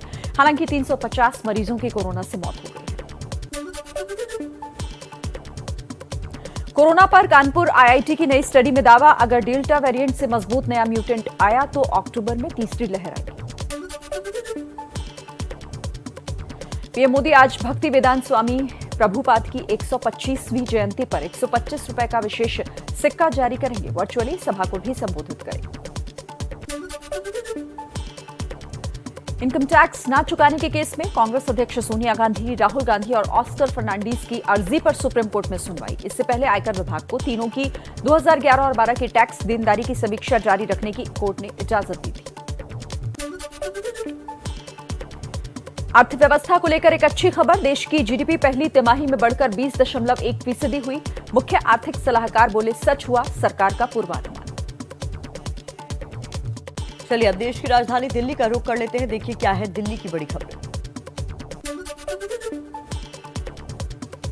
दिल्ली में आज से 9वीं से 12वीं तक के छात्रों के लिए स्कूल फिर से खुलेंगे। 50% छात्र ही एक बार में क्लास अटेंड कर सकेंगे। स्कूल में बनेगा क्वारंटीन रूम। ऑनलाइन क्लास भी जारी रहेंगी। दिल्ली में कल की जोरदार बारिश के बाद आज भी बारिश हो रही है। मौसम विभाग ने आज और कल भी गरज बरज के साथ बारिश की संभावना जाहिर की है। एमसीडी को कूड़ा और भ्रष्टाचार मुक्त बनाने के लिए दिल्ली में आज से 30 सितंबर तक आपका विधायक आपके द्वार महाअभियान शुरू करने वाली है आम आदमी पार्टी।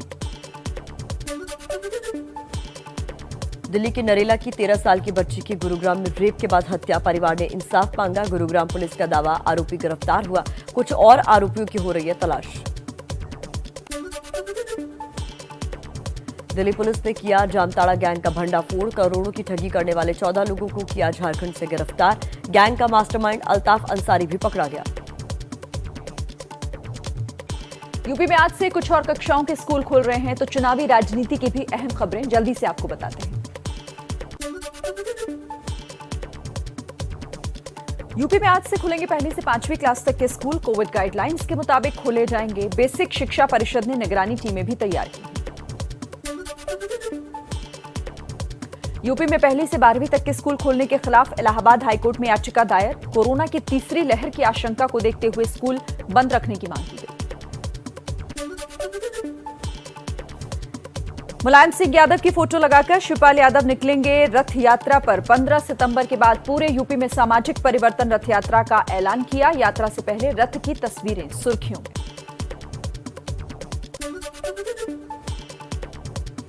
यूपी चुनाव को लेकर आम आदमी पार्टी का एक बड़ा ऐलान, कहा सभी 403 विधानसभा सीटों पर अकेले चुनाव लड़ेंगे, जल्द प्रत्याशियों के नामों की घोषणा भी की जाएगी। नोएडा की सुपरटेक एमराल्ड कोर्ट बिल्डिंग के बायर्स को 10 साल बाद मिला इंसाफ। सुप्रीम कोर्ट ने सुपरटेक को बड़ा झटका देते हुए उसी के खर्च पर 40 मंजिला दोनों टावर गिराने का आदेश दिया। फ्लैट खरीदारों को 2 महीने में लौटाने होंगे पैसे। गाजियाबाद के डासना मंदिर के महंत के खिलाफ मसूरी थाने में 2 केस दर्ज किए गए। राजनीति से जुड़ी महिलाओं के खिलाफ आपत्तिजनक टिप्पणी की थी, बयान का वीडियो वायरल हुआ था। और अब मध्य प्रदेश की खबर, साथ ही बिहार का भी अपडेट दे देते हैं, जो कई दिनों से बाढ़ से बेहाल है।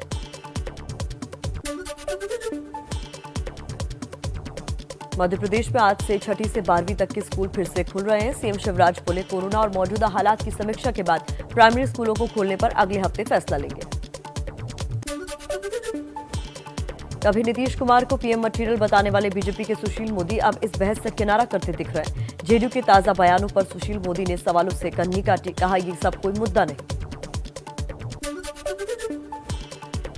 लगातार हो रही बारिश से उत्तर बिहार के कई हिस्सों में तबाही, बाढ़ के पानी ने दर्जनों सड़कें काटी, कई लोगों के घर पानी में समाये। एबीपी न्यूज से लोगों ने साझा किया अपना दर्द। पूर्वी चंपारण जिले में 2.5 महीने से बाढ़ से बुरे हालात, पटरी से उतरी जिंदगी, हजारों लोग बेघर। प्रशासन का दावा, हर जरूरतमंद तक पहुंचा रहे हैं मदद। बिहार के वैशाली जिले में सड़कों पर झील सा नजारा, ऐतिहासिक अशोक स्तंभ और बुद्ध स्तूप जलमग्न हुए। पंजाब पिछले कुछ दिनों से कांग्रेस की कलह को लेकर काफी सुर्खियों में है। कहां तक बनी है बात, जानते हैं पंजाब की खबरों में।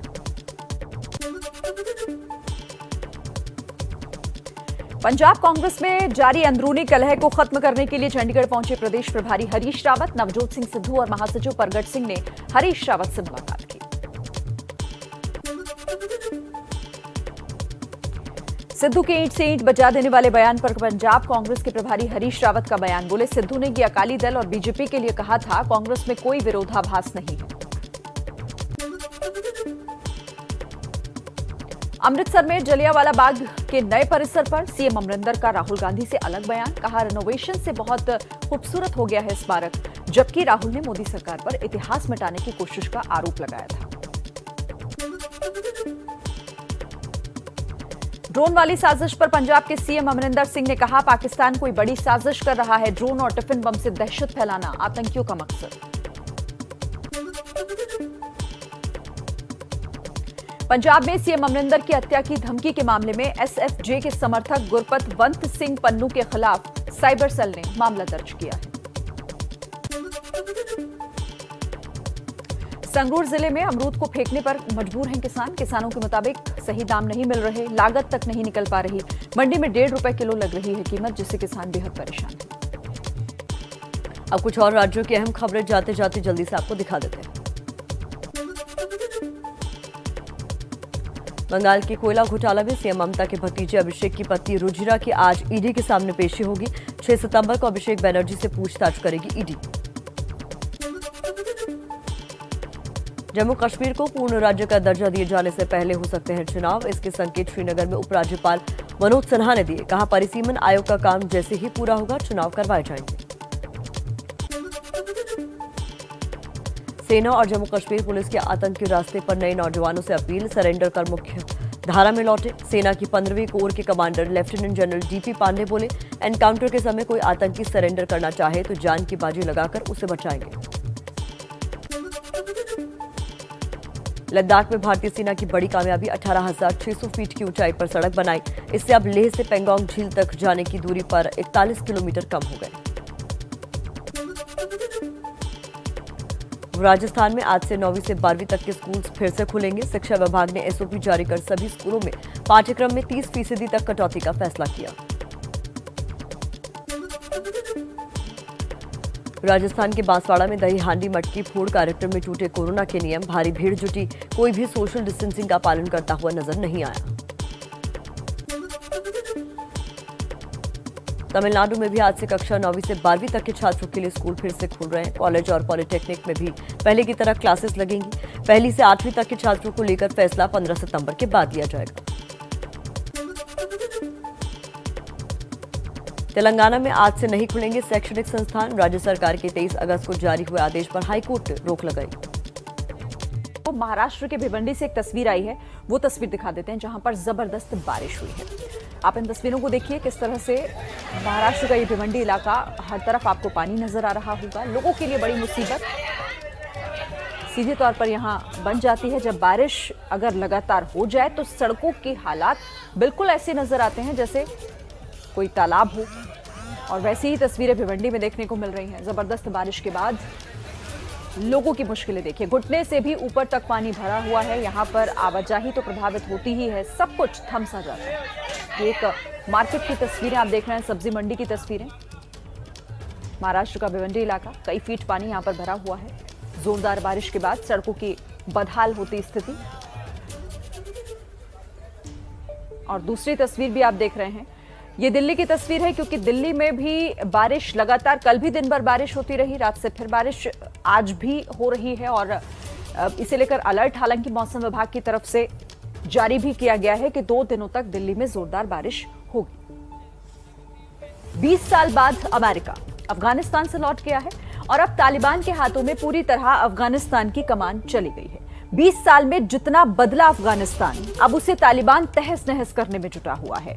तालिबान को इसके लिए उस पाकिस्तान की मदद मिल रही है जो हमेशा आतंक का अगवा देश रहा है। तालिबान और पाकिस्तान का ये नापाक रिश्ता भारत के लिए बड़ा खतरा बन सकता है। कैसे, इस रिपोर्ट में देखिए और समझिए।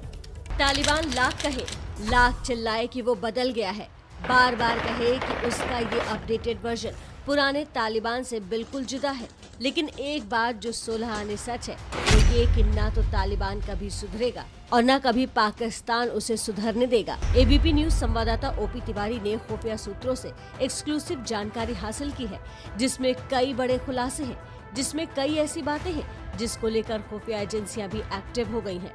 खुफिया रिपोर्ट के हवाले से खबर है कि अफगानिस्तान में आतंकी गठजोड़ का नया नेटवर्क तैयार हुआ है। इस नेटवर्क का नाम है तहरीके तालिबान अमारात यानी TTA। इस नेटवर्क की क्रोनोलॉजी समझते हैं कि ये कैसे काम कर रहा है, कैसे हिंदुस्तान के लिए ये गठजोड़ बहुत बड़ा खतरा बन सकते हैं। इस गठजोड़ में जैश ए मोहम्मद, लश्कर-ए तैयबा और हक्कानी नेटवर्क शामिल है और इस गठजोड़ की पटकथा और डायरेक्शन पाकिस्तान की खुफिया एजेंसी ISI के हाथों में है। तहरीके तालिबान इमारात के नाम से जो उग्रवादी संगठन जो बना रहे हैं, इसके बाद भारत में हमारी सुरक्षा का बहुत ज़्यादा इसमें नुकसान हो सकता है, इसको खतरा है। और मैं समझता हूं कि भारत की सुरक्षा एजेंसियां इस पर बड़ा गौर से ध्यान रखेंगे। लश्कर और जैश हिंदुस्तान के सबसे बड़े दुश्मनों में से एक है। ये दोनों ही संगठन हर वक्त हिंदुस्तान पर हमले की साजिश में जुटे रहते हैं। खुफिया रिपोर्ट के मुताबिक ISI ने ऑपरेशन अफगान के तहत अफगानिस्तान में आतंकवादी संगठनों के बीच तालमेल की जिम्मेदारी जैश ए मोहम्मद के मुखिया मसूद अजहर और उसके भाई मोहम्मद इब्राहिम अजहर को सौंपी है। और इसकी बड़ी वजह मसूद अजहर और मुल्ला बरादर का करीबी होना है। अफगानिस्तान में सत्ता हासिल करने के बाद ISI और मसूद अजहर की मुल्ला बरादर के साथ बैठक भी हो चुकी है। ये वही मसूद अजहर है जिसे 1999 में इंडियन एयरलाइंस के विमान हाईजैक के बाद भारत को छोड़ना पड़ा था। ये विमान अफगानिस्तान के कंधार में खड़ा किया गया था और उस वक्त वहाँ तालिबान का शासन था। तब मसूद के साथ तालिबान था और अब तालिबान के साथ मसूद और ISI खड़ी है। वैसे भी मसूद ने तालिबान की मदद के लिए जैश के आतंकियों को भेजा था। मतलब साफ है कि ये वक्त दोनों तरफ से एहसान चुकाने का है। इसको ऐसे समझिए कि अजहर ट्रेनिंग करवाएगा और हाफिज फंडिंग जुटाएगा। पाकिस्तान तालिबान को ये भरोसा दिलाना चाहता है कि वो पूरी तरह से उसके साथ है। जानकारों के मुताबिक आतंक का ये गठजोड़ भारत के लिए बड़ा खतरा साबित हो सकता है। भारत में मोस्ट वांटेड टेररिस्ट की एक लिस्ट बनी हुई है, उसमें हाफिज मसूद अजहर का नाम सबसे ऊपर है। इन दोनों को ISI का बहुत ज़बरदस्त सपोर्ट है। पहले भी इनकी हिस्ट्री रही है कि बहुत ज़्यादा उग्रवादी एक्टिविटीज़ की हैं और आगे भी इसकी क्षमता को कम नहीं आंकना चाहिए। इतिहास के पन्नों को जब भी पलटेंगे, एक बात 100% सच है कि तालिबान के राज में अफगानिस्तान की जमीन में हमेशा आतंकी संगठन पनपे हैं और आगे भी ऐसा ही होगा। इसी बात का डर है क्योंकि तालिबान एक बार फिर अफगानिस्तान में शासक की भूमिका में है और इसमें उसका सिपहसालार पाकिस्तान है। तालिबान और पाकिस्तान का ये कॉकटेल हिंदुस्तान के लिए एक बड़ा अलर्ट है और इसके लिए वो पहले से ही तैयार है। पड़ोस के अफगानिस्तान में जो कुछ भी घटित हो रहा है वह सुरक्षा की दृष्टि से नए सवाल खड़े कर रहा है। हमारी सरकार यह भी चाहती है कि वहां बन रही परिस्थितियों का फायदा उठाकर देश विरोधी ताकतें सीमा पार से आतंकवाद को बढ़ावा न दे सकें। हमारी सरकार सजग है और हर तरह की परिस्थिति का सामना करने में हम सक्षम हैं। विदेश सचिव हर्षवर्धन श्रृंगला ने भी यूएनएससी को आतंकवाद पर दुनिया को चिताया था, लेकिन तालिबान के आने के बाद एक बार फिर पाकिस्तानी आतंकियों को उम्मीद की किरण दिखी है और वो इस मौके को किसी भी हाल में हाथ से जाने नहीं देना चाहता। ओम प्रकाश तिवारी की रिपोर्ट। तो इसी पर ज्यादा जानकारी के लिए रुख कर लेते हैं हमारे वरिष्ठ संवाददाता ओम प्रकाश तिवारी का, जो हमारे साथ जुड़ गए हैं। ओम प्रकाश, तालिबान और पाकिस्तान का ये गठजोड़ भारत के लिए कितना बड़ा खतरा है? देखिए, मैं आपको सबसे पहले एक नई जानकारी दे दूं कि इस टीटीए ने पूर्वी अफगानिस्तान के 3 प्रांतों में अपना काम करना शुरू भी कर दिया है। भारत के लिए सबसे बड़ा खतरा उस समय साबित होगा जब अफगानिस्तान पर पूरी तरह से तालिबान का कंट्रोल हो जाएगा। उसके बाद जो उसके लड़ाके हैं वो एकदम से खाली हो जाएंगे और ये लड़ाके केवल मारना मरना जानते हैं। ऐसी स्थिति में इन लोगों का रुख धीरे धीरे पाकिस्तान अपनी षड्यंत्रकारी नीति के तहत कश्मीर की तरफ मुड़ेगा, क्योंकि उन्हें मरने मारने के लिए वहाँ जगह भी मिलेगी और वहाँ पर जैसा कि इनकी एक बहुत बड़ी वहाँ इनको ह्यूरें भी मिलेंगी और वहाँ पर इनको पैसा भी मिलेगा, क्योंकि पैसा पाकिस्तान इनको मुहैया कराएगा। जैसे ही अफगानिस्तान पे एक बार तालिबान का पूरी तरह से कंट्रोल होगा, ये सारे के सारे लोग अफगानिस्तान से भारत की तरफ अपना रुख करेंगे और उस समय भारत के लिए एक बहुत बड़े खतरे के तौर पर ये सामने आएंगे। लेकिन मैं आपको एक बात और बता दूं, केवल भारत ही नहीं, ये विश्व के कुछ और देशों के लिए भी बड़ा खतरा साबित हो सकते हैं। जी ठीक है ओम प्रकाश, तो देखिए ये तो साफ है कि खतरा बड़ा है और भारत के लिहाज से भी देखा जाए तो इस खतरे को पहले ही भाप लिया गया था। और आसिफ कुरैशी भी हमारे साथ जुड़े हुए हैं। आसिफ, अलकायदा ने तालिबान को बधाई भी दे दी है और इसमें कश्मीर का भी जिक्र किया है, तो क्या जो आशंका जताई जा रही थी वो सच होती दिख रही है? बिल्कुल, देखिए शिरीन, जिस तरीके से पहले से ही बोला गया था कि जो विभिन्न मिलिटेंट संगठन कश्मीर में सक्रिय है वो कई सालों से एक साथ काम करने की कोशिश कर रहे थे। हालांकि ये ज़्यादा पैमाने पर नहीं हो रहा था, क्योंकि सभी आतंकी संगठन जो है उनके मुद्दे अलग होते हैं, उनका जो माइंडसेट होता है वो अलग होता है। लेकिन अफगानिस्तान में हुई जीत के बाद जो विभिन्न मिलिटेंट संगठन है वो अफगानिस्तान में एकजुट हो गए हैं और अब देख सकते हैं कि जहाँ एक तरफ लश्कर जैश जैसे ऐसे मिलिटेंट संगठन है जो सिर्फ कश्मीर में सक्रिय हैं, अब अलकायदा भी इसमें कूद गया है। अलकायदा ने ना सिर्फ जो सिबकतुल्लाह है अमीरुल मोमिनीन जिनको अफगानिस्तान में बोला उनको बधाई दी, बल्कि साथ साथ सोमालिया, यमन, फ़लस्तीन और कश्मीर को जोड़कर इनकी आज़ादी की भी मांग की है। उन्होंने कहा है कि बाकी सभी जो मुजाहिदीन हैं वो एकजुट होकर इनकी आज़ादी के लिए भी काम करें। यानी कहीं ना कहीं जो अंतर्राष्ट्रीय मिलिटेंट संगठन है, जो इस्लामिक मिलिटेंट संगठन है, उनके लिए कश्मीर भी एक पॉइंट बन गया है, जो रैलिंग पॉइंट और इसी बात की आशंका जाहिर भी की गई थी। बहुत शुक्रिया आसिफ कुरैशी आपका भी और ओम प्रकाश तिवारी आपका भी। अमेरिकी राष्ट्रपति जो बाइडेन के संबोधन में हिंदुस्तान के लिए भी एक बड़ी खबर है। अफगानिस्तान में तालिबान के आने के बाद पाकिस्तान की तरफ से भारत के लिए खतरा बढ़ गया है, लेकिन बाइडेन ने साफ किया है कि वो आतंक की लड़ाई में भारत के साथ है। अमेरिकी राष्ट्रपति का ये बयान आतंकवाद के खिलाफ भारत की लड़ाई में साथ जारी रखने का संकल्प है। तालिबान के अफगानिस्तान पर कब्जे के बाद पाकिस्तान की बातें खिली हुई है, लेकिन ये हिंदुस्तान के लिए बड़ी चिंता का सबब है। ISIS के खुरासान मॉडल की जड़ें भी दरअसल पाकिस्तान से ही जुड़ी हुई हैं। ISIS के मुखिया का नाम है असलम फारूकी, जो पाकिस्तान के खैबर पख्तूनख्वा प्रांत का रहने वाला है और पहले लश्कर तैयबा से जुड़ा हुआ था। फारूकी अब तक अफगानिस्तान की बगराम जेल में बंद था, जिसे तालिबानियों ने रिहा कर दिया और रिहा होते ही उसने काबुल एयरपोर्ट पर खूनी साजिश को अंजाम दे दिया। इस्लामिक स्टेट खुरासान जो है इसके भी ये कहीं ना कहीं ISI से भी जुड़ी हुई है, इसलिए कि जो काम इस समय तालिबान नहीं कर पा रहे हैं वो इस्लामिक स्टेट खुरासान वहाँ पे कर रही है। ISIS के का सरगना पाकिस्तानी है, उसके ISI के साथ संबंध है, पाकिस्तान के साथ संबंध है, पाकिस्तान मदद करता रहा है। 2017 में भारत में पहली बार मध्य प्रदेश के उज्जैन में हुए ट्रेन धमाके में खुरासान मॉडल का नाम सामने आया था। 2017 में ही लखनऊ में एक एनकाउंटर में ISIS-K से जुड़े आतंकी के मारे जाने का दावा भी किया गया। 2020 में दिल्ली से ISIS-K के एक आतंकी की गिरफ्तारी का मामला भी सामने आया है। ISIS-K की जड़ें पाकिस्तान से जुड़ी हैं। नए सिरे से भारत के खिलाफ इस्तेमाल करने की फिराक में लगा है। इसमें पाकिस्तान को सबसे ज्यादा उम्मीदें तालिबान से हैं, क्योंकि तालिबान उन सभी आतंकी संगठनों से सीधे तौर पर जुड़ा हुआ है जो भारत के खिलाफ आतंकी साजिशों को अंजाम देते रहे हैं। तालिबान के संबंध लश्कर-ए-तैयबा, जैश-ए-मोहम्मद, हक्कानी नेटवर्क, अल-कायदा और तहरीक-ए-तालिबान पाकिस्तान के साथ करीबी हैं। ISIS-K का प्रमुख असलम फारूकी पहले लश्कर-ए-तैयबा में था, मतलब उसके संबंध लश्कर से हैं। वहीं जैश-ए-मोहम्मद के तार तालिबान से जुड़े हैं और भारत विरोधी एजेंडे में वो ISIS-K के साथ आ सकता है। वहीं तहरीक-ए-पाकिस्तान के संबंध ISIS-K से जुड़े बताए जाते हैं। अफगानिस्तान पर कब्जे के बाद तालिबान दुनिया भर के आतंकी संगठनों के लिए मिसाल बन गया है और इसी मिसाल को पाकिस्तान भारत के खिलाफ मिसाइल बनाकर इस्तेमाल करना चाहता है।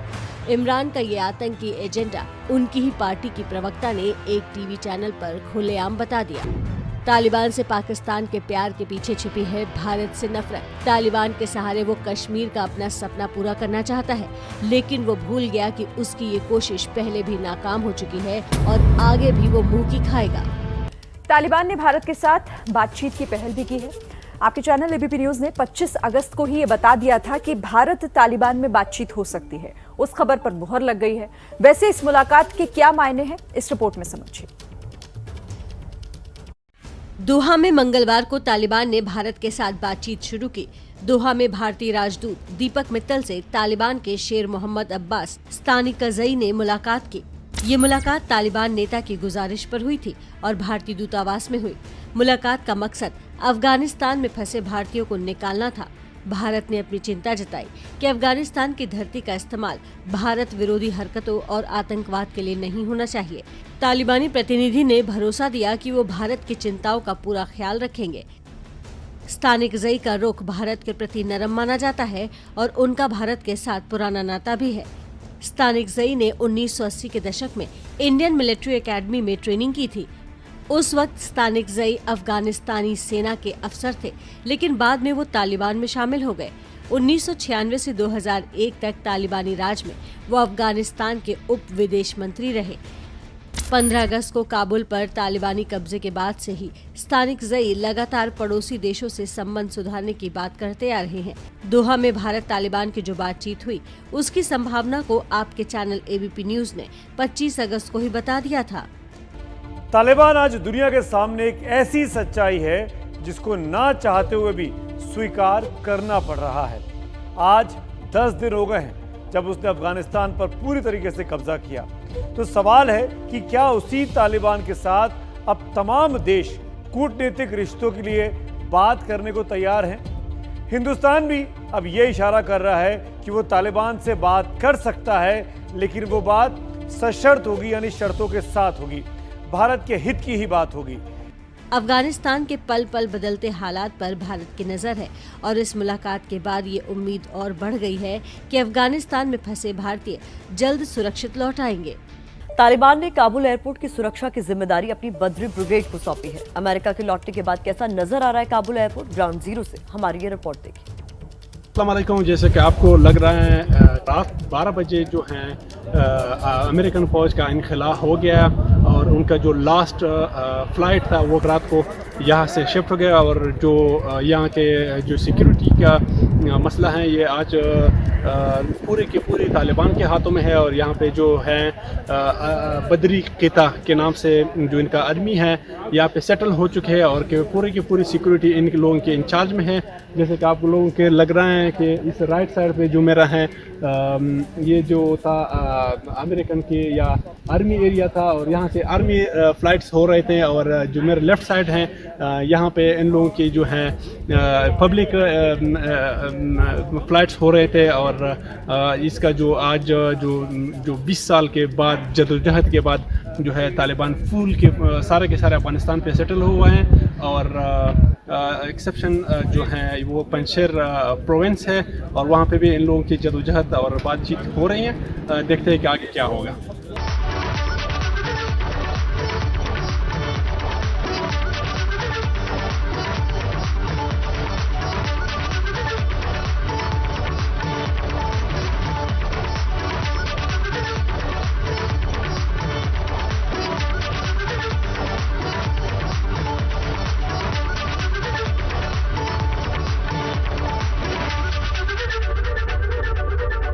इरफान जी, आपके कार्टून में आपने मुझे लगता है वही दर्शाया है जिस तरीके से अमेरिका अपने तमाम हथियार और पूरा जखीरा छोड़कर अफगानिस्तान से निकल गया है, उसके बाद तालिबानियों के चेहरे पर खुशी नजर आ रही है। बिल्कुल वही हालत है, वो खुशी तो उनके चेहरे पर नज़र आ रही है, लेकिन दरअसल में हाल क्या है वो आप देखिए यहाँ पर। इसके बावजूद यहाँ पर सिर्फ हथियार ही हथियार हों और वहाँ खंडर जैसा जो है एक देश बन गया है। इस हालत में छोड़ के अमेरिका ने उसका पल्ला अपना छुड़ा लिया है और किसी तरह से वहाँ से चला गया है। भले ही हथियार छोड़ दिए लेकिन जिन वो हथियार किसी काम के भी नहीं है तालिबानियों के लिए। बहुत शुक्रिया इरफान जी। हमारी मास्टर क्लास आपके लिए कल फिर होगी, बहुत ही इम्पोर्टेंट क्लास आपके लिए होने जा रही है। आप ज़रूर देखिए और मेरे साथ में बैठ कर के कार्टून देखने के साथ साथ कार्टून बनाइए। ABP न्यूज़ ने इस खास व्यवस्था को आपके लिए किया है कि आप कार्टून देखें और कार्टून बनाना भी सीखें। इसी के साथ नमस्ते भारत में आज के लिए बस इतना ही। कल फिर होगी मुलाकात।